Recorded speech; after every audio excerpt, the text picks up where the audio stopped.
মা বউকে নিয়ে একজন আইসিকে যেভাবে কুরুচিকর আক্রমণ করেছে অনুব্রত মণ্ডল, তাতে আমরা মনে করি সমাজে, সকল নারী সমাজে মান সম্মান হারিয়ে হয়েছে।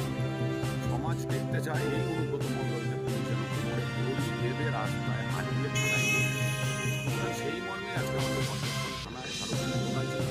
পুলিশ চেষ্টা করেছে আমরা যেন এই স্মারকলিপি দিতে না পারি তাদের আমাদের পরবর্তীকালে পুলিশকে ডেট পেতে হয় এবং আমরা আজকে আমাদের স্মারকলিপি আইসির কাছে প্রদান করেছি। মানুষের যে দাবি রয়েছে এই অনুব্রত মণ্ডলকে রাস্তা দিয়ে থানায় নিয়ে যান, সেই দাবি আমাদেরও আছে। আমরা সেই মর্মে সুরেশ সাহু, হুগলি সাংগঠনিক জেলা বিজেপি সাধারণ সম্পাদক।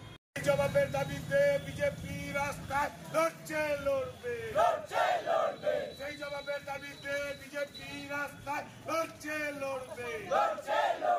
দিকে দিকে নারী নির্যাতন কিসের স্বার্থে পুলিশ মন্ত্রী জবাব দাও, দিকে জবাব দাও। সেই জবাবের দাবিতে বিজেপি রাস্তায় লড়বে। অপদার্থ সরকার, নারী নির্যাতন সরকার, অনুব্রত সরকার লড়বে। সেই জবাবের দাবিতে বিজেপি রাস্তায় লড়বে।